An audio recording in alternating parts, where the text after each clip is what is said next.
नमस्कार जंटी में स्वागत है आपका। मैं हूं योगेंद्र, आप देख रहे हैं खास खबर। खास खबर में हम बात करेंगे राजस्थान में सरकार का गठन हो गया, लेकिन गठन के साथ साथ अभी भी सुर्खियां कम नहीं हो रही। सुर्खियां इस बात की हों कि विभाग के मंत्रियों ने ये किया, वहां गए, ये फैसले लिए।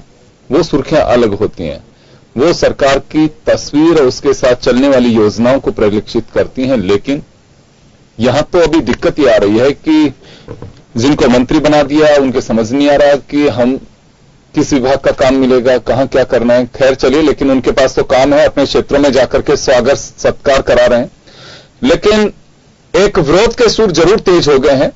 जिन वरिष्ठ नेताओं को मंत्री नहीं बनाया गया, जिनके बारे में सोचा जा रहा था कि मंत्री बन सकते हैं या बनाना चाहिए, बनेंगे ही, अब उनके समर्थकों में काफी मायूसी, नाराजगी है। करीब आधा दर्जन ऐसे नेताओं के समर्थकों ने अपना विरोध जताया है।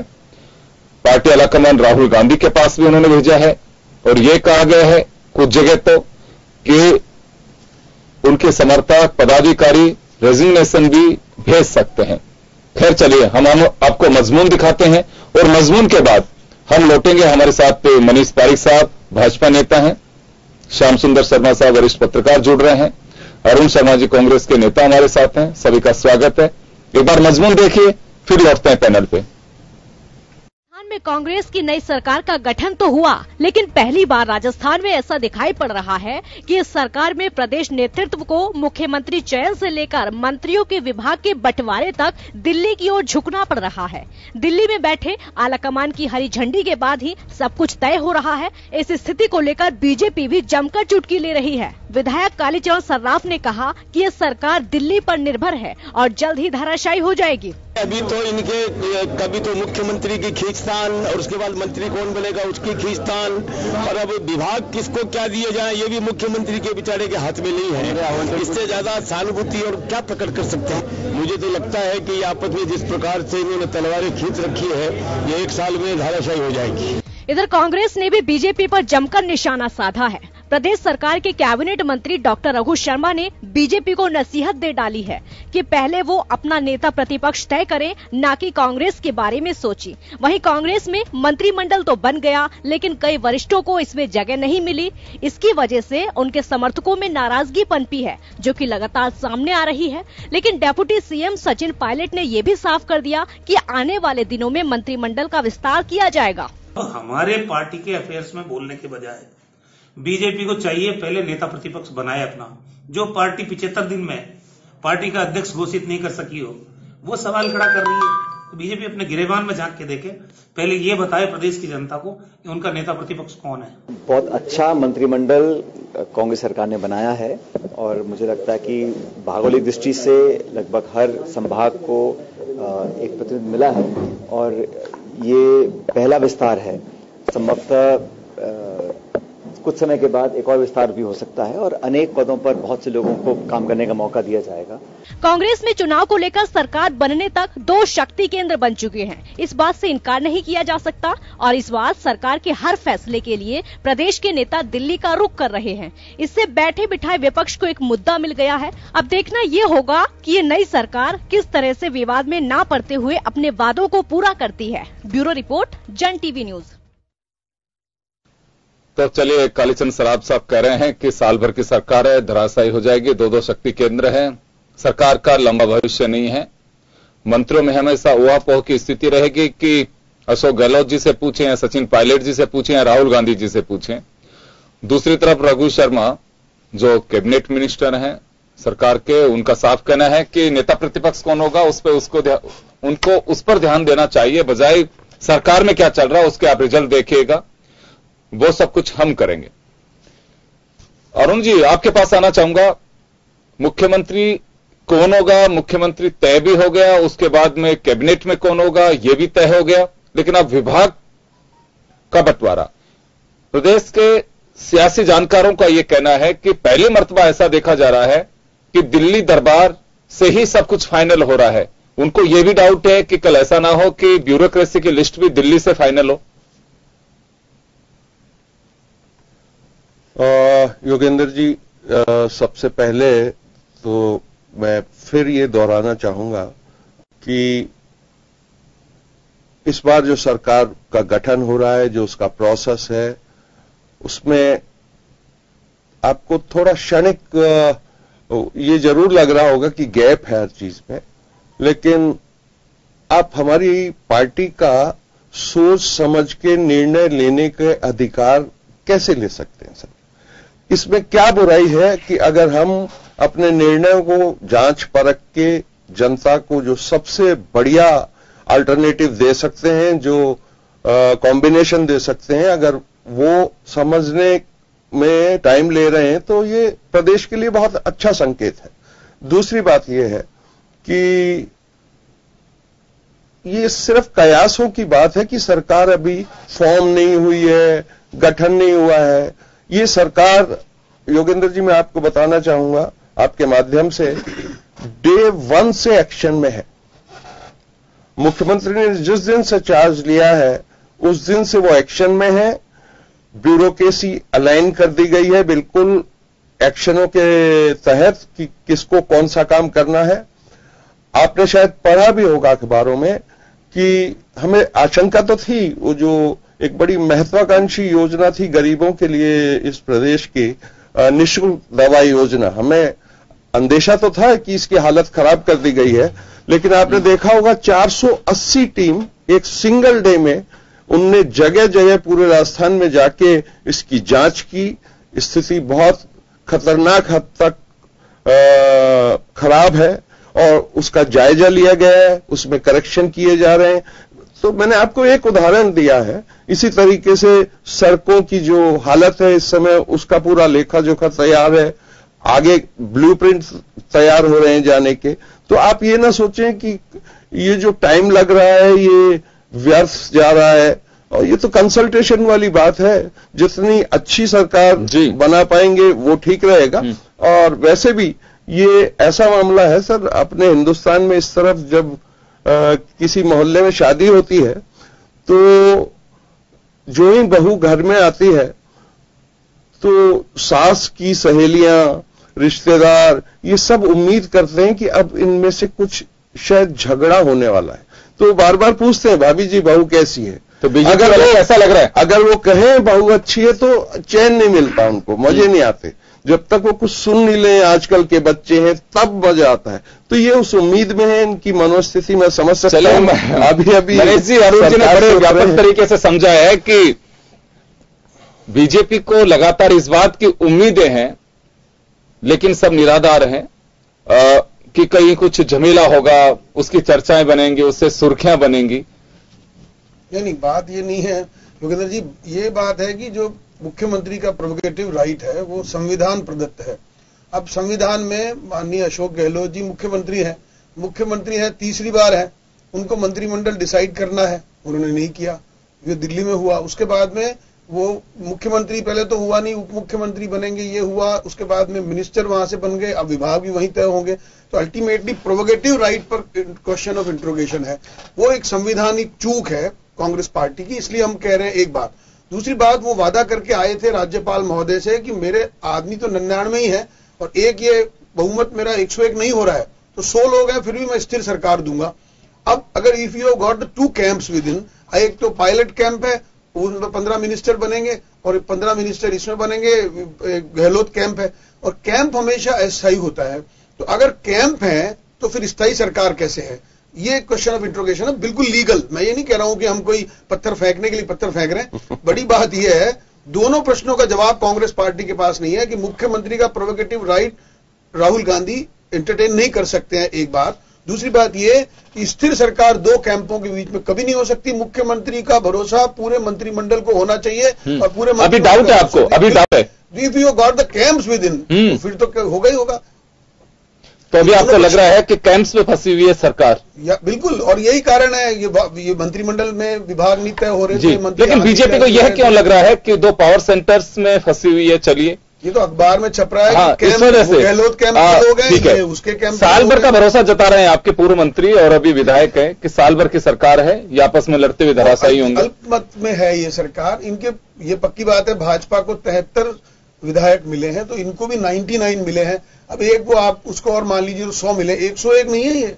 तो मैं ये कहना चाहता हूं कि अब बसपा इनको समर्थन देगी तो 105, 106 होंगे। ये अल्टीमेटली समर्थन के बूते पर बात करी है, उनके मिनिस्टर इसमें एक भी शामिल नहीं है, इसलिए भी बात है। अगर वो 6 के 6 कहते हम तो समर्थन नहीं देते हैं तो एक बात, आपने एक भी आदमी ऐसा मिनिस्टर नहीं बनाया है जो कांग्रेस के बाहर का है, तो एक बात ये हो रही है। और कांग्रेस खुद ही 2 भागों में बट रही है, इसलिए आपको नहीं लगता ये सारी की सारी जो जमात दिख रही है वो बटी हुई दिखेगी। आपको कोई ऐसा बात करनी चाहिए जिससे स्थिर सरकार का संकल्प दिखे, लेकिन सारे काम ऐसे हो रहे हैं।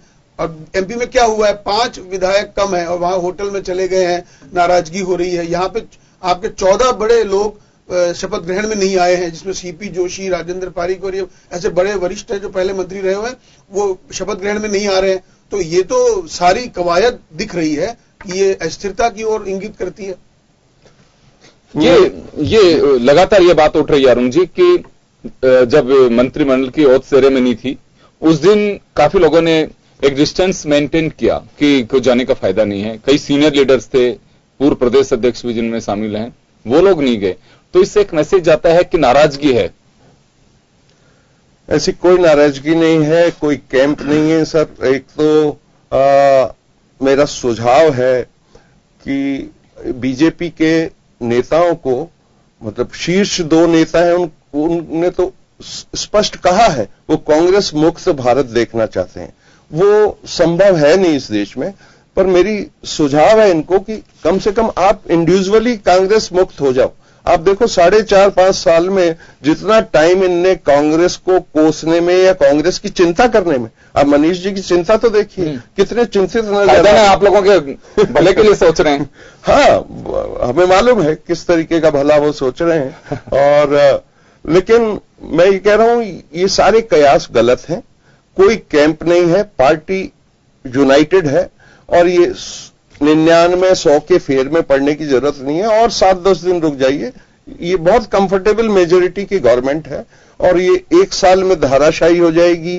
ये आप 70 mm पे रंगीन सपना देख रहे हैं, इसका कोई औचित्य नहीं है। ये पूरे 5 साल जनता की सेवा करेगी और बड़े बड़े काम करेगी। ये कमाल का मंत्रिमंडल है, आप इसको संशय की दृष्टि से मत देखिए। ये पहली बार हुआ है कि 17 मिनिस्टर्स बिल्कुल न्यू ब्लड इंजेक्ट किया गया है। इसमें क्या बुराई है और इसमें क्या शंकाएं हैं लोगों को, मेरी समझ से बाहर है। चलिए, लेकिन अरुण जी, सीनियर लीडर्स जो हैं उनकी नाराजगी कांग्रेस के स्तर पर कितनी बार भी खारिज की जाए, लेकिन गिरिराज सिंह मलिंगा के समर्थन में रैली निकाली गई, डॉक्टर सीपी जोशी के समर्थन में पदाधिकारियों की नाथद्वारा में एक प्राइवेट होटल में मीटिंग होती है, मुरारलाल मीणा के समर्थक हैं वो दौसा में आक्रोशित होते हैं, शकुंतला रावत के बानसूर और अलवर में होते हैं। ऐसे काफी संख्या में ऐसे लोग हैं। भरत सिंह के समर्थकों में नाराजगी है, महेंद्रजीत सिंह मालवीय के समर्थकों में नाराजगी है। तो ये वो लोग हैं जिनको एक भरोसा था, कार्यकर्ताओं को एक भरोसा था, अब उन्हें लगता है कि टूट रहा है ये भरोसा। तो इससे नुकसान नहीं होगा, क्योंकि ये सवाल इस वजह से खड़ा हो रहा है कि गवर्नमेंट आपकी फॉर्म हो चुकी है और 2019 मई में हमारे यहां पे पार्लियामेंट के रिजल्ट्स तक आ जाएंगे, तब तक तो अप्रैल मई में इलेक्शन होंगे। तो राजस्थान की 25 लोकसभा सीट अगर सारे कुछ गतिरोध चले तो उससे मुझे लगता है कि काफी इसका एक चुनौती तो है ही, खैर नुकसान का सामना भी करना पड़ सकता है कांग्रेस को। ये सर बहुत अस्थायी भावनात्मक एक उद्वेग सा है जो कि बहुत प्राकृतिक मानता हूं। लोग उम्मीदें जता लेते हैं, स्पेशली इस वाले इलेक्शन में, क्योंकि लगभग सभी कांग्रेस कार्यकर्ताओं को लग रहा था कि कांग्रेस आ रही है और बहुत शानदार तरीके से आ रही है, तो लोग उम्मीदें उस हिसाब से जगा लेते हैं अपनी। लेकिन ये बहुत अस्थायी है, एक बार बुरा लगता है, उसके बाद आप देखेंगे पूरा संगठन, पूरी सरकार एकजुट कार्य करेगी। और ये जो लोकसभा का चुनाव है, बीजेपी को एक एक सीट के लिए बहुत संघर्ष करना पड़ेगा। हम आपको बता देते हैं, थोड़ी कसर रह गई होगी विधानसभा में, हम वो लोकसभा में पूरी करने वाले हैं। मनीष जी, चलिए इनके बीच कोई भी किसी भी तरह का डिफरेंसेज हो, आरोप लेकिन फिर भी आप ही के ऊपर आता है। और कहा यह जा रहा है कि जो सपने देख रही है बीजेपी अभी कि इनके किसी तरह का कोई गतिरोध है या दिल्ली में जाकर के कोई चहल पहल हो रही है, उसको ये देखते हैं कि सब कुछ ठीक नहीं है, कहीं न कहीं डिफरेंसेज हैं, तो उसमें बीजेपी अपने बुनियादी आंकलन देख रही है कि हाँ इससे कुछ हमारी बुनियाद तय हो सकती है, जो इम्पॉसिबल है। पार्लियामेंट का इलेक्शन है, ये बात सही है कि आपके और इनके बीच सीटों का भी बहुत बड़ा गैप नहीं कर सकते हैं। एक मैजिक नंबर तक पहुंच गए, अगर 200 की बात करें तो अलायंस के साथ में इनको मैजिक नंबर मिल गया। लेकिन पार्लियामेंट आप लोगों के लिए भी चुनौती है, इनके लिए भी चुनौती है। आप लोग बीजेपी सिर्फ इसी के भरोसे है कि कांग्रेस के डिफरेंसेस होंगे, उनका फायदा उठाएंगे हम? नहीं, बीजेपी तो अब अपने नेटवर्क के भरोसे है। 25 के 25 सांसद यहाँ चुनाव जीते हैं, ऐसी दशा में ये बात तो सोचना ही नहीं हो सकता। दूसरी बात यह है कि मैंने 3 बातें उठाई थी, तीनों बातों का उत्तर नहीं है। ये प्रोवोकेटिव राइट की बात है, दूसरी जगह पे सेंट्रल बनने की बात है, और तीसरी बात जो आपने कहा 7 ऐसे नेताओं के नाम आपने लिए जो प्रोमिनेंट लीडर है, वही कह रहे हैं ठीक नहीं चल रहा है। हम बीजेपी नई बात बना रही है, नहीं वो नहीं कह रहे, दरअसल उनके समर्थक जो है वो अपना विरोध जता रहे हैं। तो अल्टीमेटली ये तो इन बिटवीन कांग्रेस पार्टी है, अमॉन्ग कांग्रेस पार्टी है। मैं आपको इसलिए कह रहा हूं कि उन्होंने कहा है, बीजेपी ने कोई बात बनाई नहीं है, बीजेपी केवल बात दिखा रही है, और दिखा इसलिए रही है क्योंकि आप स्थिर सरकार का वादा करके आए हैं। और अगर मैजिक नंबर भी आपका जैसे जैसे पहुंचा है तो वो एक्सट्रीम मेजॉरिटी पे नहीं है, और ये भी बात आप कहेंगे कि इसमें भी कैंप है तो फिर डिवीजन है, उसके बाद में फिर इसलिए डिवीजन है कि डिसीजन आपका नहीं है। तो अगर अशोक गहलोत की कैंप पूरी नहीं बनती है और अगर उनका भरोसा पूरा बिल्ट नहीं होता है तो निश्चित तौर पर सभी कहेंगे कि ये बहुमत की सरकार नहीं है और ये स्थिरता नहीं दे पाएगी। इसलिए यहाँ पर कानूनी प्रश्न खड़ा होता है कि जब आप वादा करके आए स्थिर सरकार का, वो नहीं हो रहा। एक दूसरी बात, आप में ऐसी क्या इनकम्पेटिबिलिटी है कि वो राहुल गांधी जी को डिसाइड करना पड़ रहा है? आप ये मैं कहूंगा प्रोवोकेटिव राइट में भी he can consult, he can get the opinion, वो ले सकते हैं राय, वो उनकी अपनी बात है, अपनी पार्टी है, उसमें कोई दो राय नहीं है। लेकिन ये बाहर से ही तय हो जाए कि राहुल गांधी मंत्री तय करेंगे, तो ये तो मुख्यमंत्री के जो प्रोवोकेटिव राइट है उसका सीधा सीधा अधिकार हनन है, क्षेत्राधिकार में जाना हो गया ये तो। और ऐसी दशा में कॉन्स्टिट्यूशन किसी राहुल गांधी जी को नहीं मानता है, वो तो उसको ही मानेगा सीएम मैं और मेरी सरकार। जब उनकी शपथ ये है कि मैं ये बात जाहिर नहीं करूंगा जब तक कि ऐसा किया जाना पद के निर्वहन के लिए आवश्यक ना हो। आपने सारी बातें बाहर जाहिर कर दी है, ये अल्टीमेटली यहां पर भी क्वेश्चन ऑफ इंट्रोगेशन फिर खड़ा होता है। तो मैं ये कह रहा हूं, शपथ आपने ली अकेले as individual basis, being a party आपने अपना काम किया, लेकिन बड़ी बात ये हुई उसको भी फॉलो नहीं कर पाए। जब everything is been open to the Rahul Gandhi ji और प्रियंका वाड्रा जी या Sonia Gandhi ji, and they are all exposing the things, और वो सारी की सारी चीजें एंटरटेन कर रहे हैं, वहां पे एक्सरसाइज कर रहे हैं। हाँ। उसके बाद में वो भी चलो मैं जवाब दिलवाता हूं। अरुण जी, बीजेपी का ऑब्जेक्शन ये है, ऑब्जेक्शन ये कह रहे हैं कि हम तो याद दिला रहे हैं कि ये संवैधानिक मर्यादा के खिलाफ है कि विशेष अधिकार जो मुख्यमंत्री का उसको भी तय कोई और करे, यानी कि सीधा राहुल गांधी पे निशाना है। नहीं, ये इनके कहने से नहीं हो पाएगा। ये राजस्थान में मुख्यमंत्री अशोक गहलोत जी की सरकार है, वो ही निर्णायक आदमी है किस मिनिस्टर को लेना है, किस ब्यूरोक्रेट को लेना है। इस प्रोसेस में अगर वो किसी की सलाह लेते हैं, वो बिल्कुल अंदरूनी बात है, इसमें किसी को क्या ऑब्जेक्शन हो सकता है? ये संविधान के खिलाफ है। ये वो लोग बात कर रहे हैं जो संविधान से रोज छेड़छाड़ करते हैं। और आप देख लीजिए ना, सुप्रीम कोर्ट के जजों वाला मामला हो, चाहे आरबीआई का मामला हो, तो संविधान के बाहर है ये बात। ये तो बिल्कुल हास्यास्पद है। जरूर वो सलाह लेते हैं कि ये हमने लिस्ट तैयार की है, वो ओके कर देते हैं। ये कहां नहीं होता? बीजेपी में नहीं होता। आप बिना पूछे सारे काम कर रहे हैं क्या? पत्ता नहीं हिलता आपके यहां बिना, जो 2 शीर्ष नेता हैं उनकी सहमति के बिना, और जहां गड़बड़ होती है फिर वो भी दिखाई देती है। तो इसलिए मैं आपके पास आऊंगा वापस जी। श्याम सुंदर शर्मा साहब हमारे साथ जुड़ गए, वरिष्ठ पत्रकार हैं। श्याम जी, जो कुछ चल रहा है हर चीज को लेकर के दिल्ली तय कर रहा है। वर्तमान सरकार का इन सब चीजों में भरोसा कहीं गड़बड़ाया लग रहा है कि प्रतिपक्ष का सीधा आरोप है कि सब कुछ दिल्ली से तय हो रहा है, तो सरकार कर क्या रही है? देखिए योगेंद्र जी, दिल्ली से तय तो होता है, तो निश्चित है दोनों पार्टियों में होता है, लेकिन बार बार तय करना, बार बार दिल्ली जाना, उससे लगता है कि आप संगठन और आपके मुख्यमंत्री के ऊपर विश्वास पूरी तरीके से जाहिर नहीं कर रहे हो। आपने 2 पावर पॉइंट बना दिए, उसी से सब चीज गड़बड़ा रही है। अगर एक पावर पॉइंट होता तो यही स्थिति नहीं बनती, क्योंकि मुख्यमंत्री है पावर में, और दूसरा एक पावर पॉइंट उप मुख्यमंत्री के रूप में सचिन पायलट को जब बना दिया, तो वो अपने लोगों को अच्छे विभाग दिलाने की बात हो रही है। इसी बात को लेकर झगड़ा है, और तो कोई झगड़ा है नहीं। मुख्यमंत्री ने अधिकारियों के तबादले किए तो भी उनको रहा है कि क्यों कर दिए तबादले, मुझको इसमें सलाह नहीं लगी। ये सारी बातें हो रही है, तो इसलिए कह रहे हैं कि मेरे को कार्मिक विभाग दे दो, पीएचडी दे दो, स्वास्थ्य शासन विभाग दे दो, जो परिवहन विभाग दे दो। तो ये सारी चीजों को लेकर के यदि मुख्यमंत्री और उप मुख्यमंत्री के बीच में विवाद रहेगा तो निश्चित रूप से पार्टी के लिए और प्रदेश दोनों के लिए हितकारी नहीं है। क्योंकि आप अंदर के अंदर कुछ भी करो तो पता नहीं, अगर इस बात को लेकर 48 घंटे हो जाए, 3 दिन हो जाए, आप विभागों को बंटवारा नहीं कर पाओ, राज्यपाल को अपनी लिस्ट भेजो और फिर कहो कि साहब अभी रोको क्योंकि मेरे को दिल्ली में वापस बुलाया गया है, दिन में दिल्ली जाना पड़े उनको बिना उसके। तो ये सारी चीजें निश्चित रूप से कहा जा सकता है कि किसी भी सूरत में, पहले भी अशोक गहलोत मुख्यमंत्री रहे, इस प्रकार की चीजें पहले इतनी ज्यादा नहीं रही थी।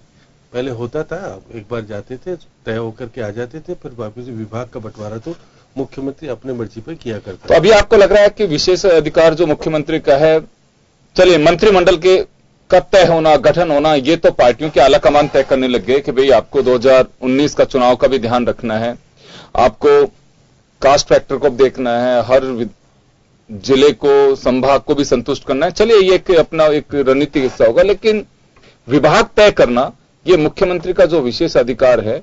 अभी मनीष पारिक जी का आरोप था कि ये पहली मर्तबा ऐसा हो रहा है कि मुख्यमंत्री का विशेष अधिकार जो है उसको भी एक तरह से सरेंडर कर दिया गया दिल्ली दरबार में। नहीं, लेकिन ये चीज ये हो रही है कि आप उन मंत्रियों को यदि विभाग दे दोगे जो पहले चर्चा में रहे भ्रष्टाचार के रूप में, उनको हटाया गया, यदि उन्हीं को विभाग सौंप दिए गए, उनको मंत्री क्यों बनाया जा रहा है? अब मंत्री, ये तो वही मजबूरी, ट्रांसपेरेंसी का जिक्र किया जा रहा है यहाँ पे। मजबूरी यही है कि आपके पास लोग मौजूद हैं, सीनियर मौजूद है, सब कुछ मौजूद है, लेकिन क्योंकि 2 पावर पॉइंट हो गए, 2 पावर पॉइंट को अपनी हैसियत रखे, बनाए रखनी है, उनको दिखाए रखना है कि हाँ पार्टी में मेरा वजूद है। मुख्यमंत्री चाहे भले अशोक गहलोत बन गए हो, लेकिन मैं प्रदेश अध्यक्ष और उप मुख्यमंत्री होने के नाते मैं भी उनके बराबर का हिस्सा रखता हूं। उसी का परिणाम देखने को मिल रहा है कि हम मंत्री बनाए तो आप पहले विचार विमर्श करने जाए, तो उसके बाद में फिर जाए, दोबारा जाए, तिबारा जाए, अब फिर दोबारा से, क्योंकि सचिन पायलट तो पहले से दिल्ली में मौजूद थे, उन्होंने ताना बाना बुना पूरा का पूरा, क्योंकि अभी राहुल गांधी आज शायद रात तक आएंगे तो बातचीत हो पाएगी। तो ये सारी चीजें प्रदर्शित हो जाने से सरकार की व्यवस्थाएं बिगड़ती है। अफसर जिस प्रकार का पहले दिन जो माहौल पैदा हुआ था कि कांग्रेस की सरकार आई है तो बहुत कुछ बदलेगा, और बदलने का प्रयास भी किया, क्योंकि पूरे 108 IAS अधिकारी वगैरह का सबको बदलने का आपने देखा हुआ प्रयास। लेकिन जब यहाँ पर ये हो जाता है कि मंत्री नहीं बट पा रहे हैं, 3 दिन हो गए, गाड़ी मिल गई, घोड़े मिल गए, सब कुछ मिल गया, मंत्रियों को काम नहीं मिला, उनको बैठे हैं सचिवालय में बैठ करके। अब कोई अधिकारी जाने के लिए तैयार भी नहीं उनके पास, क्योंकि आप तो बिना विभाग के मंत्री हो। बिना विभाग के मंत्रियों के रूप में आज दौरे भी शुरू कर दिए उन्होंने। एक आध जने कोई दरगाह जा रहा है, कोई सालासर जा रहा है, कोई जा रहा है, क्योंकि उनको फुर्सत है, कुछ है ही नहीं, काम ही नहीं है, सब कुछ है हमारे पास मगर काम नहीं है। ये सब चीजें प्रदेश के भले की बात नहीं कही जानी चाहिए। कांग्रेस में राहुल गांधी को समझदारी रखनी पड़ेगी कि इस तरह का बार बार मत कीजिएगा। उससे क्या है कि आपकी पार्टी कमजोर होगी, आपका संगठन कमजोर होगा, और सरकार जो काम करना चाहती है वो नहीं कर पाएगी। अरुण जी, सुना आपने, एक बड़ी दिक्कत वाली बात है आप लोगों के सामने। सरकार बनने के बाद भी चुनौती मुंह बाए खड़ी हुई है कि इन 2 पावर सेंटर्स जिनको लगातार कांग्रेस खारिज कर रही है, उन पावर सेंटर्स को मर्ज नहीं किया गया या किस इनके बीच का रास्ता नहीं निकला, तो कांग्रेस के लिए मुश्किल होगी आने वाले वक्त में, चाहे वो पार्लियामेंट इलेक्शन हो या सरकार चलाने का काम हो। श्याम सुंदर जी के तजुर्बे और जानकारी का मैं पूरा सम्मान करता हूं, लेकिन फिर भी मैं कहूंगा जो मेरी जानकारी है, जितनी भी संकुचित दायरे में जो भी जानकारी है मेरी, उसके मुताबिक दोनों नेता कंधे से कंधा मिला के डिस्कशन करके एक साथ बैठ के ये काम कर रहे हैं। और जब 2 अलग अलग एज ग्रुप के लोग काम करते हैं थोड़ी दुश्वारियां आ सकती हैं, हमेशा संभव है, लेकिन फिर भी दोनों के लक्ष्य बिल्कुल क्लियर हैं और वो एक सुशासन वाली सरकार देना चाहते हैं। इसके लिए कंसल्टेशन एक बार वाइडली वो कर रहे हैं। अरुण जी, होना भी चाहिए, शुभकामनाएं आपको। बिल्कुल 3 दिन की बजाय इसको 1.5-2 दिन गिने तो ठीक है। सोमवार को दोपहर को शपथ हुई है आज। लेकिन अरुण जी, जनरली ये होता है कि जिस दिन ओथ होती है इवनिंग में 5 बजे तक सबको विभाग आवंटित कर दिए जाते हैं कि हाँ ये, क्योंकि मुख्यमंत्री के स्तर पर सारे एक्सरसाइज मुझे जो लगता है अभी तक ऐसा हुआ नहीं है, पहले कर ली जाती है कि हाँ इस व्यक्ति को ये देंगे, इसको ये देंगे। और दूसरा ये भी कहना है कि पहली बार ऐसा हो रहा है कि विभाग भी तय दिल्ली दरबार से हो रहे हैं, तो ये लगता है कि थोड़ा सा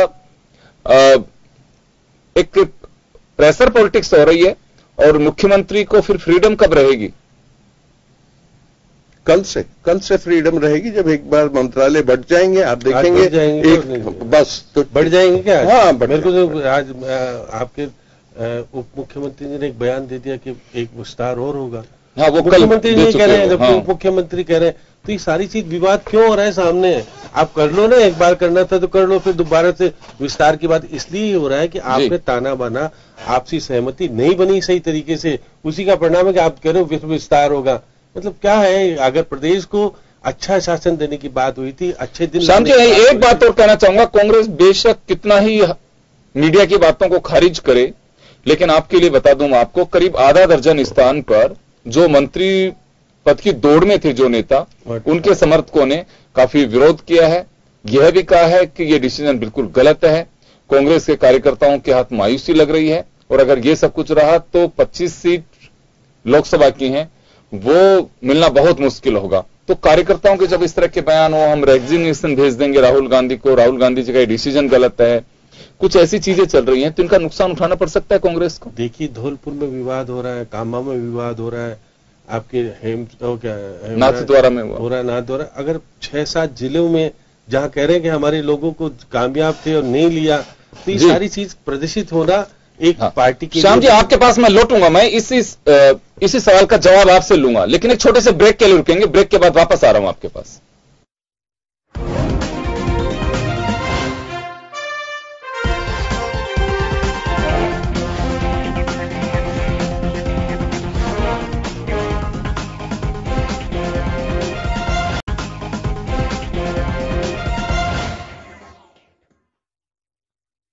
ब्रेक के बाद एक बार फिर आपका स्वागत है। आप देख रहे हैं खास खबर। बात कर रहे हैं राजस्थान में हर चीज तय हो रही है दिल्ली से। विशेषाधिकार है मंत्रियों के विभागों का, मुख्यमंत्री का, लेकिन उसके लिए भी दिल्ली से सलाह ली जा रही है कि आखिर किसको क्या विभाग मिले। खैर, इस बीच जानकारी यह मिल रही है कि करीब आधा दर्जन स्थानों पर जो मंत्री पद की या तो दौड़ में थे या बनाए जाने की पूरी उम्मीद थी, सीनियर लीडर्स हैं, उनके यहां पे विरोध प्रदर्शन, विरोध बैठकें ये शुरू हो चुकी हैं।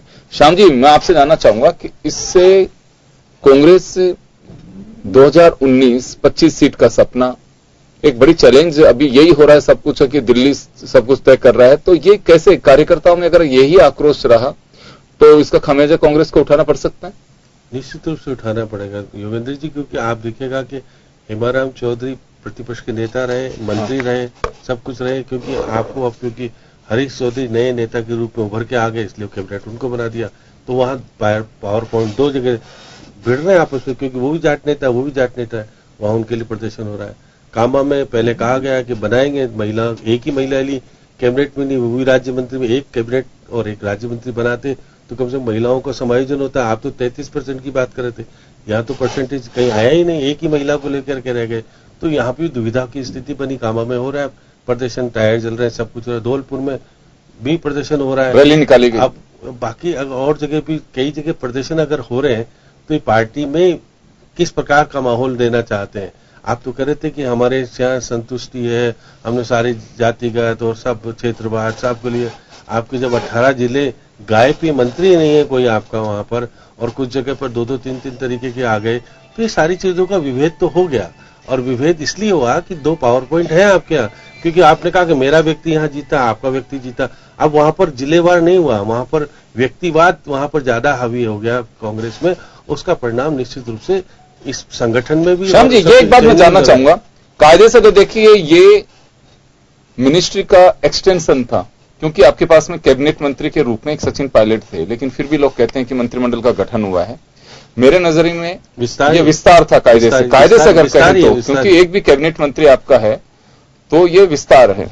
खैर, ये विस्तार में सारे समीकरण जो सोशल इंजीनियरिंग जिसे कहने लग गए हैं हम लोग आजकल, क्या उसको सारा कुछ मैनेज करके, क्योंकि काफी एक्सरसाइज की गई है मंत्रिमंडल के लिए, तो वो कहीं दिखाई दे रही है आपको? देखिए, एक्सरसाइज तो हुई, लेकिन क्योंकि दो पार्टों में जब बटा हुआ हो चीजें, तो दो पावर पॉइंट हो तो वहां पर फिर सब चीजें अलग चल जाती है। उसमें जाति वाला भी अलग हो जाता है, उसमें फिर क्षेत्र भी अलग हो जाता है, फिर जिले भी अलग हो जाते हैं, क्योंकि वहां कौन व्यक्ति किसका कहां कैसे कैसे जीता, उसको किसको तरजीह दिलानी है, वो तो उस पर निर्भर है ना।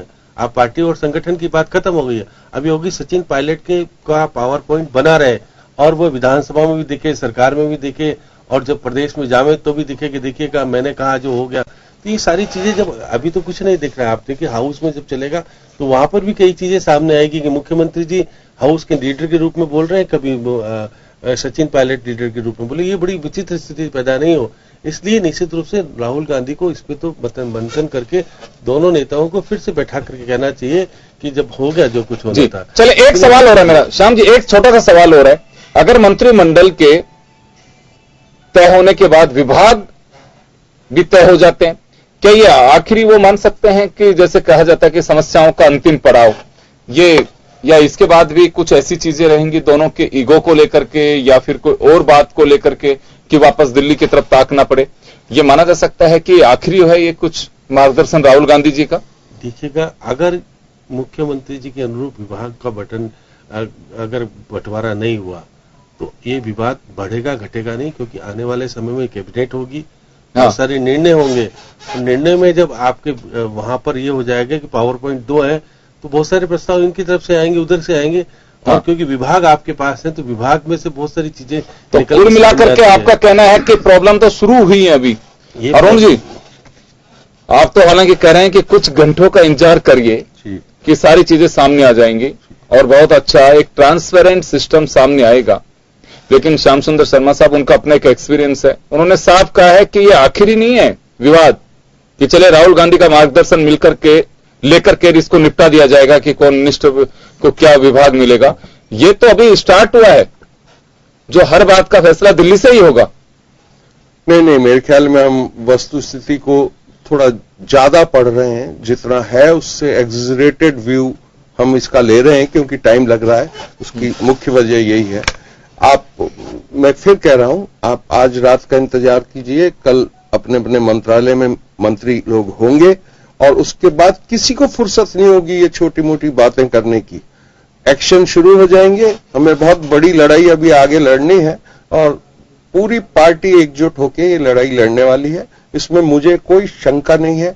और एक बार काम शुरू हो जाए, बस उस अपनी सबकी उत्सुकता और प्रतीक्षा वही है कि इनको मंत्रालय बढ़ जाए, लोगों के लक्ष्य निर्धारित हो जाए, किस डिपार्टमेंट को क्या काम करना है, कौन मंत्री इंचार्ज है, वो कल डिसाइड हो जाएगा। उसके बाद ये समस्या आपको नहीं दिखेगी और कांग्रेस की सरकार पूरे 5 साल। अरुण शर्मा साहब, ये तो आप भी मानते हैं कि हाँ थोड़ा विवाद तो है अभी, क्योंकि श्याम सुंदर शर्मा साहब को लगातार ये बात लग रही है कि 2 पावर सेंटर बनने से अपने आप एक विवाद हो रहा है।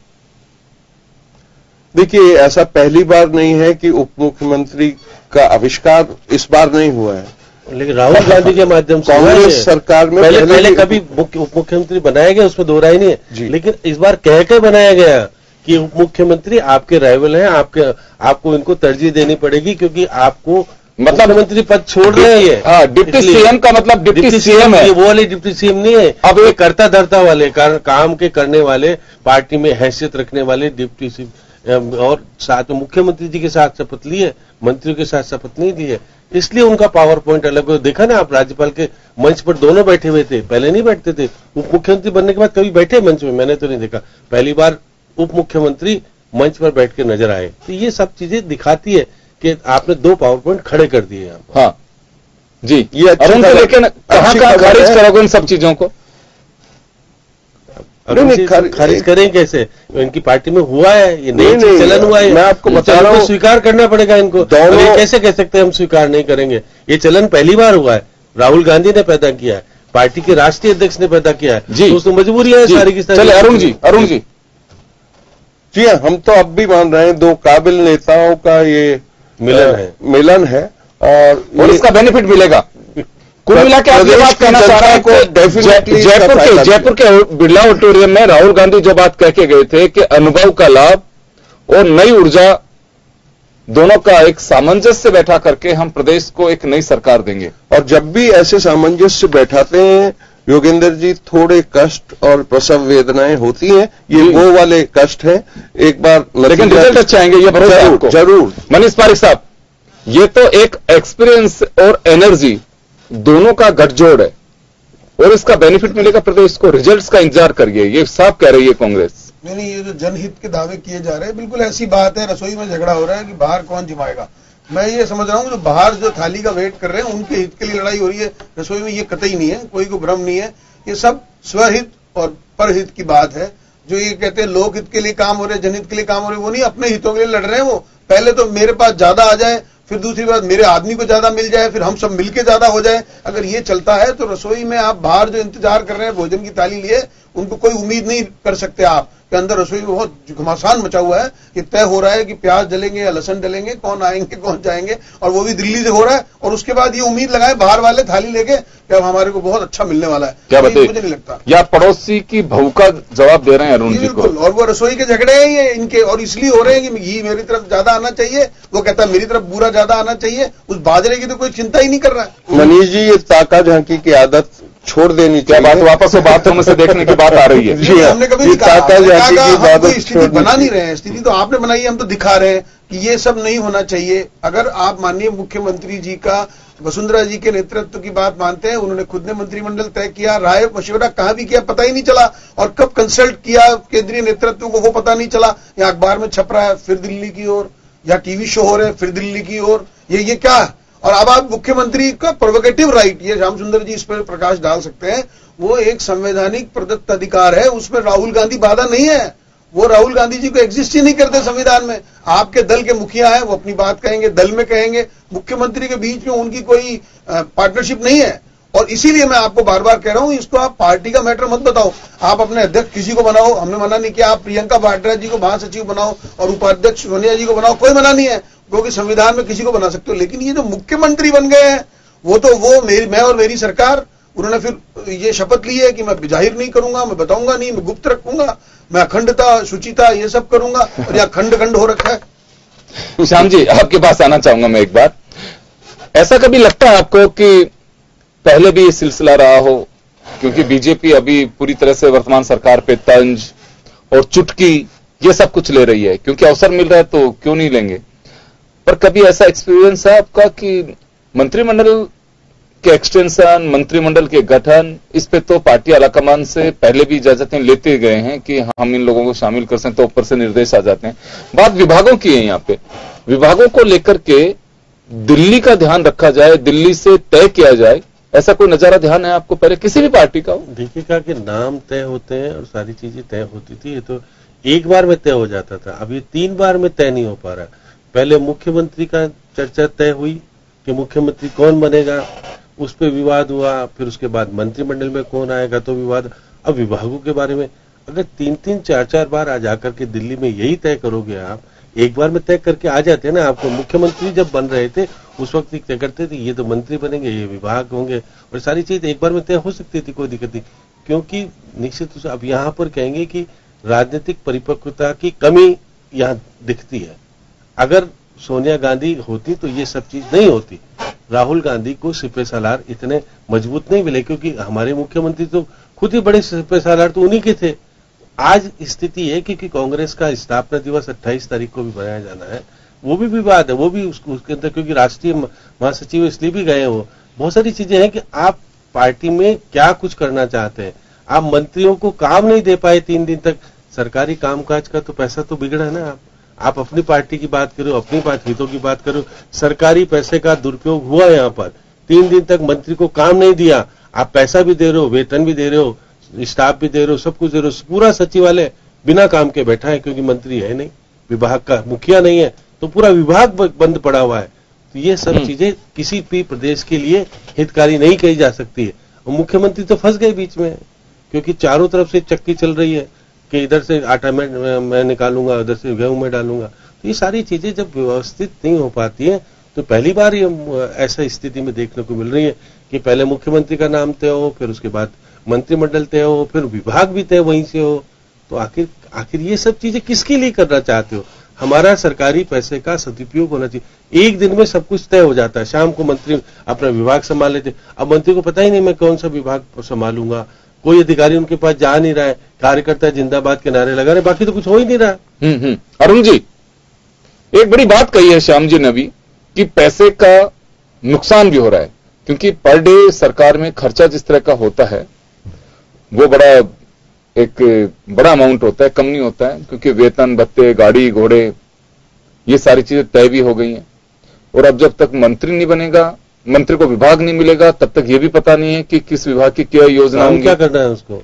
उसके अलावा अशोक गहलोत जी मंत्रिमंडल की शपथ के ठीक पहले ही अधिकारियों की एक मीटिंग ली थी और मीटिंग में यह तय किया गया था कि 2 महीने की कार्य योजना मुझे बताइए कि आपके विभाग की योजना क्या है, और जो हमारा जन कल्याण घोषणा पत्र है, जन घोषणा पत्र, उसको एक एजेंडे में शामिल करिए कि 2 महीने में इसकी रिपोर्ट क्या क्या लागू हो सकते हैं और इस पर एक्सरसाइज क्या हो सकती है, हम 2 महीने बाद में वापस मिलेंगे। तो ये सब चीजें होंगी क्या, कैसे होंगी, क्योंकि सेक्रेटरी और मुख्यमंत्री उनके बीच के एक कड़ी मंत्री होता है, मंत्री विभाग, क्योंकि पार्टी का एक रिप्रेजेंटेटिव है, जीत कर क्या है, विधायिका का एक अभिन्न अंग है, वो सारी चीजें मेंटेन करता है, मैनेज करता है कि हाँ मैं जिस आइडियोलॉजी से ताल्लुक रखता हूं और जिन वादों के साथ में मैं जीत के आया हूं उसे इंप्लीमेंट करवाना मेरी जवाबदारी है, एक जिम्मेदारी है। तो ये सब चीजें डिले हो रही है क्योंकि आप लोगों की जवाबदेही बनती। अब आपके पास में मैं एक बात और बताना चाहूंगा, मुझे लगता है कि फरवरी आखिर या मार्च फर्स्ट वीक या 10 मार्च तक मान लीजिए कि आचार संहिता लगेगी। अब आपके पास में महीना बचेगा जनवरी का और अभी ये करने का। जी 2 निर्णय तो इनको 22 सर्कुलर, देखो कैबिनेट की बैठक नहीं हुई, 2 निर्णय सर्कुलर से 2 जारी हो गए। अब आप बताइए, अगर आप कैबिनेट की बैठक नहीं कर पाए, पहली बार होता था कि कैबिनेट की बैठक 5 बजे हो जाती थी, विभाग बढ़ जाते थे, तो उसके बाद उससे डेकोरम रहता था कि विभाग में हलचल भी होती थी कि हाँ हमारे मंत्री को हैसियत। अब यहाँ तो ये हो रहा है कि आप देखिएगा, मेरे को ये पता नहीं सचिन पायलट बैठेंगे कहाँ, अभी तक ये भी तय नहीं हुआ, इधर बैठेंगे उधर बैठेंगे, तो सारी चीजें। हाँ। ये सचिवालय का जो डेकोरम होता है वो डेकोरम आपने बिगाड़ा है, उसको सुधारो, कुछ काम करो, हमारा पैसा जो सार्वजनिक पैसे का सदुपयोग करो, दुरुपयोग मत करो, क्योंकि आप मंत्री को काम नहीं दे रहे हो। बिल्कुल बिल्कुल, मैं लौटूंगा आपके पास में श्याम जी। मैं अरुण जी से जवाब चाहूंगा एक।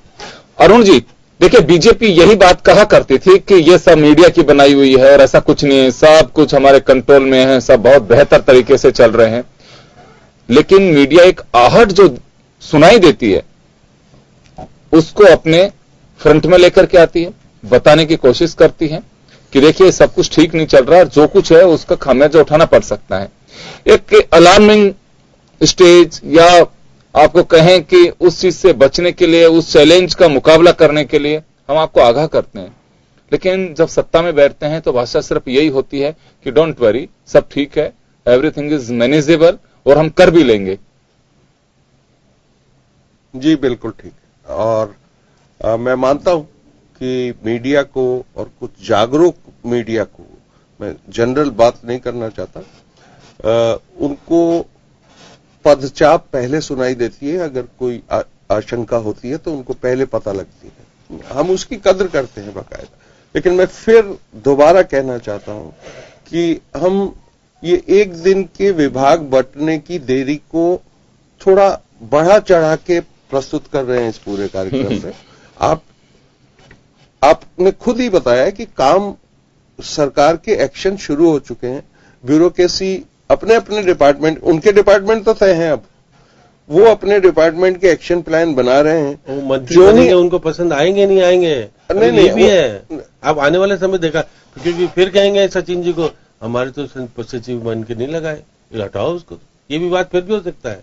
अब देखिए आने वाले समय में यदि यही रहा कि मंत्री के विभाग दोनों के सहमति से नहीं बटे और सही तरीके से नहीं हुआ, फिर मंत्री बने हुए कहेंगे कि हमारे सेक्रेटरी हमारा तरीके का लगाओ, नहीं तो हटाओ उसको। ये चीजें पहले भी हुई है, अब भी होगी, तो विवाद बढ़ेगा घटेगा कैसे, मेरे को समझा दो आप। जी अरुण जी, हाँ अपनी बात एक बार रेगुलर करिए। देखिए आपने तो मेरे पे बहुत ज्यादा जिम्मेदारी डाल दी है, मैं आपको नहीं समझा पाऊंगा इस समय। मैं सिर्फ यही कह रहा हूं कि कल तक विभाग बढ़ जाएंगे और ये इतनी गंभीर स्थिति नहीं है जितनी आपको लग रही है कि दुविधाओं में फंसे हुए हैं। मुख्यमंत्री बिल्कुल फंसा हुआ महसूस, मुख्यमंत्री महसूस कर रहे हैं, ऐसा कुछ भी नहीं है। अब 3 बजे उन्होंने राजभवन में लिस्ट भेज दी थी, उसके बाद रोकी गई है लिस्ट। आप बताइए मुख्यमंत्री की क्या स्थिति राज्यपाल के यहाँ हो रही होगी, साहब पहली बार भेजी फिर दोबारा भेजोगे, क्या करोगे? ये चीज है, आप उसको आप डिनाई, क्योंकि आपके राष्ट्रीय अध्यक्ष वो 25 दिसंबर बनाने गए हुए हैं, इसलिए दिल्ली में है नहीं, इसलिए भी विवाद हो रहा है कि टाइम पे हो। चलिए, मनीष जी काफी जागरूक दिखाई दे रहे हैं कि हम तो पहले से ही कह रहे थे कि राहुल गांधी जी यहाँ रुकें तो कुछ फैसला हो। जी मनीष जी, आपके पास आना चाहूंगा मैं। बताया कि प्रियंका वाड्रा जी जाएंगी, फिर सोनिया जी जाएंगे, फिर राहुल जी जाएंगे और यही मंत्री तय करेंगे और यही मुख्यमंत्री के बारे में ही तय हो रहा था। पहले तो अशोक गहलोत जी नेता नहीं है कांग्रेस पार्टी के चुनाव अभियान के दौरान, वो राष्ट्रीय महासचिव हैं, लेकिन प्रदेश अध्यक्ष के नाते नेता ये थे और इनके नेतृत्व में सारा काम हुआ। इनका कहना भी यही था पायलट जी का कि जब संगठन मैंने चलाया, सारा खर्चा मैंने किया, लोग मैंने सारी जाजम मैंने बिछाई, जो भी उन्होंने किया संगठन चलाने के लिए, वो अशोक गहलोत जी मुख्यमंत्री कैसे हो सकते, यही उनका प्रश्न था। बीजेपी का नहीं था ये। बीजेपी तो मैंने आपको कहा कि हम तो शोइंग ऑफ कर रहे हैं, लाइट उस पर डाल रहे हैं कि अल्टीमेटली फिर आप स्थिर सरकार का वादा करके राज्यपाल जी से आए हो, वो तो आप आए हो, और उसके बाद दूसरी बात जो संवैधानिक बात प्रोवेगेटिव राइट की वो भी है। तो दोनों चीजें इस तरह की है जो ये जाहिर करती है कि आप एक स्थिर सरकार बनाने में ही अभी तो दिक्कत हो रही है, तो चलाने की तो भगवान मालिक है। फिर इसलिए ऐसी दशा में आप ये जो कांग्रेस आएगी करके आपने बात करी, जो पहले स्थिति हुई, बीजेपी जब भी चुनाव जीती है, आप कांग्रेस को 32 सीट मिली थी आपने देखा, लेकिन पिछली बार बीजेपी चुनाव आ रही तब भी 79 सीट बीजेपी को मिली थी और अभी भी 73 सीट मिली है। तो ऑर्गेनाइजेशन है, जो जनता की पकड़ है, जनता का जो विश्वास है, वो तो बीजेपी में बरकरार है। अब ये कुछ आंकड़ों का खेल है कि 20-30 10 आदमी अगर और जीत जाते तो इनके 10 कम होते तो 90-80 का रेशो रहता, वो एक अलग बात है। सरकार बना लेती। अल्टीमेटली अभी भी 2 टुकड़े आपके उसमें हो रखे हैं, मैं टुकड़े नहीं बोलूंगा, कैंप बोलूंगा, जो कि अखबारों में छप रहा है। मैं कोई मेरी तरफ से इंट्रोड्यूस नहीं कर रहा है। मनीष जी इंतजार कर रहे हो, चाहते तो हैं, चाहते सरकार नहीं, हम तो काहे को चाहेंगे, हम तो शुभकामनाएं देके बैठे हैं आपको कि आपने बड़े दावे किए बड़े बड़े, तो चलाइए और चलाइए। कम से कम ये तो तय करिए कि मंत्री कौन किस विभाग का है, उसको खुद को नहीं पता मंत्री को मैं कहां का हूं, तो कौन तो ट्रांसफर की बात कर रहा है, कौन अपने कोई सुधार की बात कर रहा है। खड्डे तो यूं ही पड़े हुए हैं सड़कों में, आप कह रहे हो नई सरकार आ गई, बिल्कुल खड्डे यूं ही पड़े हैं यार, ये तो कमाल की बात कर रहे हैं मनीष नहीं, जो भी मनीष जी एक वीक में गड्ढे कैसे भरे जा सकते हैं? ये मुबारक हो कि आपने मान लिया कि गड्ढे हैं। आज कैबिनेट मंत्री गए पैदल गोविंद देव जी के दर्शन करने के लिए, मैंने आपको कहा कि ये तो वो खड्डे भी देखते हुए, ये अलग बात है। मैं आपको कह रहा हूँ दोनों बातें, कि आपने ये कहा था कि पहले दिन ही हम इसको आपको सरकार दिखने लग जाएगी, तो अल्टीमेटली उसी को सिंबॉलिक तौर पे यूज कर रहा हूं कि तो मिनिस्टर को यही पता नहीं है कि मेरा विभाग कौन सा है, तो वो काम कौन कर रहा है। यह बड़ी एक रोचक बात मैं कहना चाहूंगा, बड़ी नाम मैं यहां पे कोट नहीं करना चाहूंगा, लेकिन एक किसी दर्शक ने हमारे ऑफिस में फोन करके एक बात कही है, श्याम सुंदर जी से वो जवाब चाहते हैं। उनका यह कहना है कि श्याम जी आपसे एक बात पूछना चाहेंगे, कई बार ये डिबेट में स्थितियां बनती हैं, वैसे मंत्री बन भी जाते हैं, लेकिन अभी तो विभागों के लिए बात आ रही है कि आपकी डिबेट हम देख रहे हैं कि मंत्री नहीं बन पाए, मंत्री बन भी गए तो उनको विभाग नहीं मिला, इससे दिक्कत आ रही है। अभी आपने जो सवाल खड़ा किया था उसको लेकर के वो जानना चाह रहे हैं कि वैसे पिछले कुछ सालों से मंत्रियों की कुछ उपयोगिता रह गई है क्या? उनका ये सवाल है, वो किस संदर्भ में जानना चाह रहे हैं।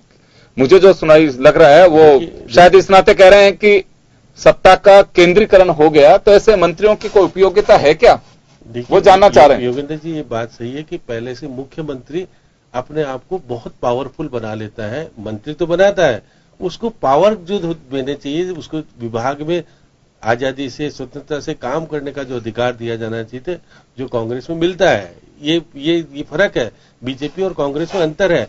अब इस अंतर में ये बरकरार रहेगा नहीं रहेगा, ये प्रश्न चिन्ह सामने खड़ा हुआ है, क्योंकि 2 पावर पॉइंट जब खड़े हो गए, क्योंकि आप देखें पुराने समय में वित्त मंत्री होता था, वित्त का पूरा विभाग करता था, या कोई भी विभाग होता था तो वो अपना विभाग पूरे तरीके से चलाता था, मुख्यमंत्री उसमें ज्यादा हस्तक्षेप नहीं करते थे। लेकिन क्योंकि पिछले दिन से भैरू सिंह जी के टाइम से पूरा हस्तक्षेप मुख्यमंत्री का होने लग गया था, यही कारण है कि आपके उसके बाद वसुंधरा जी ने भी यही किया, अशोक जी ने भी यही किया। अब वापस से वो होगा क्या? पुराने लोग पूरी आजादी से काम करते थे, मंत्रालय अपने तरीके से चलाते थे, उसमें इतनी गड़बड़ नहीं होती थी जिस प्रकार से कि अब निगरानी रखी जाती है। आप देखिएगा उसके ऊपर सेक्रेटरी अपना लगाओ, ये अपना लगाओ, जिससे कि मुख्यमंत्री को सारी लीकेज पता पड़े, सब चारे कर क्या रहे हैं, किस तरह से क्या हो रहा। तो ये लोकतंत्र के लिए मैं कहता हूँ अच्छी बात नहीं है। इसलिए आजादी से काम करने का मौका दीजिए। जो गलत मंत्री गलत काम करता है उसके खिलाफ कार्रवाई कीजिए, हटाइए। तो एक थोड़ा सा संदेश जाएगा कि आज मुख्यमंत्री ने आजादी से काम करने के लिए सब मंत्रियों को छोड़ा। लेकिन यहाँ तो 2 पावर पॉइंट जब बन गए तो एक अलग तरह का विवाद होगा कि देखिएगा कि मैं तो पायलट साहब की निगरानी में काम करता हूँ, वो कहेंगे जो काम होगा और ये कहेंगे तो रहेगा। तो इन दोनों के बीच में एक बहुत सारी चीजें आएगी सामने कि मुख्यमंत्री जी ने कोई काम भेजा तो पायलट वाले कहेंगे कि पायलट साहब से अनुमति लीजिएगा, और इस तरह की बातें आई तो एक थोड़ा विवाद बढ़ेगा, घटेगा नहीं। आप देखिए आने वाले समय में ये सब कुछ होना, क्योंकि वो जानते हैं कि मैं मंत्री अशोक जी के कारण नहीं बनाऊं, पायलट के कारण बनाऊं, या ये चीजें जब विभेद पैदा हो जाएगा तो शासन किस तरह चलेगा ये तो आपको पता है। तो इसलिए दर्शक यही जानना चाहते होंगे कि भाई उनको किस प्रकार की स्थिति बनी हुई है। नहीं, ये स्थिति खराब, वो तो ये जानना चाह रहे हैं कि पिछले कुछ वर्षों से मंत्रियों की चल रही है क्या, चल रही है क्या, वो ये जानना चाहते हैं। मंत्रियों की स्थिति काफी कमजोर, उन जो मैं समझ पा रहा हूं उनकी नजरिए से मंत्रियों की स्थिति काफी कमजोर है। महज बस एक सत्ता सुख भोगने के लिए मंत्री बनना चाहते हैं। देखिएगा कि केवल आप गाड़ी घोड़े ले लो, चला लो, घूम लो, फिर लो, क्योंकि आपको तो वो करना है जो मुख्यमंत्री जी कह रहे हैं। हाँ। ये खुद की दिमाग लगा करके कोई काम करने की स्थिति नहीं बनती है। इसलिए आप देखिएगा कि शिक्षा मंत्री ने वो काम किए जो मुख्यमंत्री ने कहा। अब वो विवाद चर्चा का विषय बना रहा कि देखिएगा गंगवारी काम करते थे, मंत्री तो करते नहीं थे। इसलिए आजादी से मंत्रियों को पूरी छूट देने का मिलना चाहिए अधिकार, जिससे कि विभाग में दिखे कि मंत्री काम कर रहा है और उसकी कहना माना जाए। जब मंत्री कह रहा है कि मैं कोई काम के लिए कहता हूं, सेक्रेटरी मानता ही नहीं है, तो ये चीज नहीं होनी चाहिए। ये चीज प्रचलन में, लेकिन अभी आपको सुनाई देंगे ये चीजें बिल्कुल पे। देखिएगा मेरे कहने का मतलब है कि भैरू सिंह जी शेखावत ने जिस तरह का माहौल पैदा किया, हाँ। उसको आज तक कायम रखा है, उसको हटाया नहीं गया। अगर आज अब क्योंकि 2 पावर पॉइंट बने, इसमें क्या आजादी मिलेगी, किस प्रकार से कामकाज होगा, इस समय ही बताएगा। आज मैं कहने की स्थिति में नहीं हूं कि मंत्रिमंडल बना है वो कामयाबी के हिसाब से। चलिए, लबोलवाब ये है कि कांग्रेस को ये डैमेज की जो पोजीशन बनी हुई है, इसे कंट्रोल करने के लिए कदम उठानी चाहिए। हर फैसले के लिए दिल्ली दरबार के हाजिरी नहीं लगानी पड़े, क्योंकि इससे एक मैसेज गलत जा रहा है। और यही बड़ी वजह है कि अब प्रेशर पॉलिटिक्स भी शुरू हो चुकी है। कार्यकर्ता कह रहे हैं कि हमारे नेता को अगर आपने मंत्री नहीं बनाया तो हम रेजिग्नेशन देंगे, लोकसभा में आपको परिणाम भुगतने पड़ेंगे। कई चीजें इस तरह की जो सामने आ रही हैं, ये कांग्रेस के लिए काफी चुनौती भरी कही जा सकती हैं। लेकिन अरुण शर्मा जी को भरोसा है कि आप एक बार देखिए, इंतजार करिए, सारी चीजें दुरुस्त होंगी। और ये को जरूरी नहीं है कि विभागों के लिए हमारे नेता दिल्ली गए हुए हैं, बहुत सारे काम हो सकते हैं। योजनाओं को कैसे लागू करना है, उन तमाम चीजों को देख करके कदम बढ़ाने के लिए भी जा सकते हैं। खैर, इंतजार करिए होगा क्या। लेकिन फिर हम कहना चाहेंगे कि सरकार को शुभकामनाएं। प्रदेश में डेवलपमेंट होना चाहिए, जो वादे आपने किए हैं वो पूरे होने चाहिए। लेकिन विभाग जब तक नहीं मिलेंगे तो वादों का होगा क्या, यही श्याम सुंदर शर्मा साहब का कहना था। और जल्दी को होना चाहिए जो भी कुछ हो, ताकि एक पर्दा हटे और पिक्चर क्लियर हो। बहुत बहुत शुक्रिया आप सभी का।